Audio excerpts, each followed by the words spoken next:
Hi, Travis Anderson with Keller Williams Realty here in Woodbury. Just wanted to review my monthly budget format with you. I'll send this to Angela Hauer along with the Excel spreadsheet. She can forward it on to everybody. Right here I've got just a regular Excel spreadsheet. I've got our fixed expenses in this first tab. If you're a capper, this should be pretty close. We've got our SPAR dues, our quarterly E&O insurance, Supra, on down the line. I mail $3,000 roughly to my sphere. Might spend another $1,000 on some sort of a party or something like that.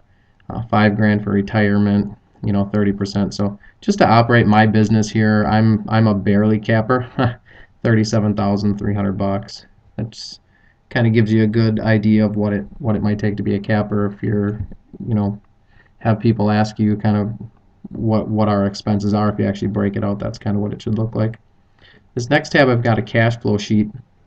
So anytime I have a transaction, I might put, I went to Office Max or whatever, and that's printing, and I spent $15, and then I just, I have a running balance of, what my profit is for the company.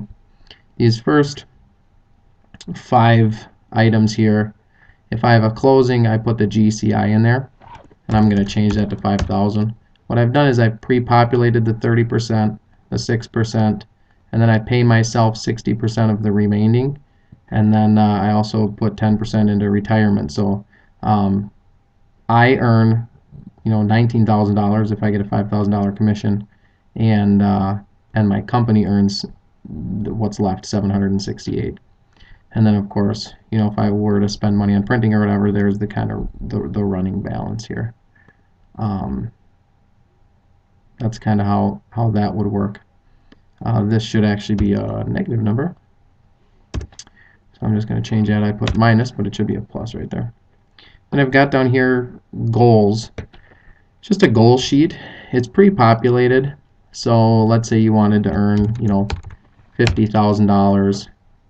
If that were the case, you'd give our company $15,000. You'd give the corporate office $900, and then you could go in here and say, okay, maybe it's $100 a month there. This is my transaction manager. It's called More Solds. It cost me $14 a month. Maybe that's 150 bucks. 3,000. Then it'll give me a percentage of my income when I start kind of typing in my goals. And we've got 450 here. We already went through these numbers over there. I would just transport them from my fixed expenses over to my goal, but then it'll give me a percentage of what that might be, and at the bottom it'll give me a net income.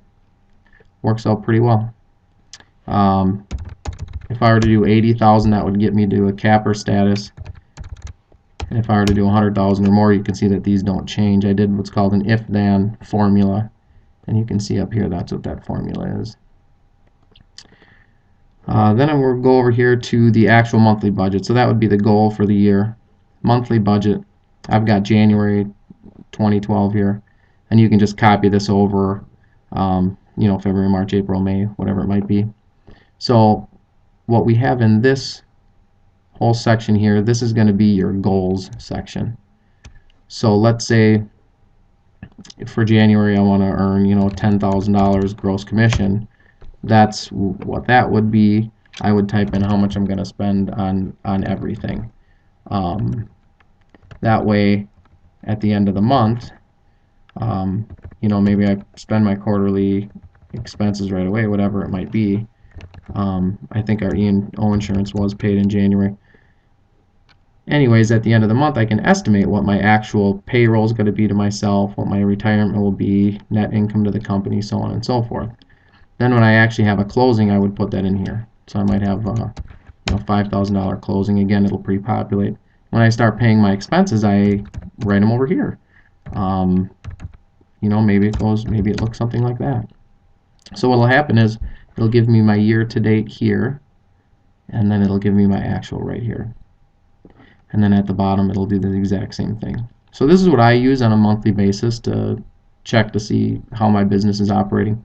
And I'll have my total GCI down here, estimated, actual, my estimated expenses, actual expenses, income and net income to the actual company, and then I've got 10% retirement, and then also the payroll to myself.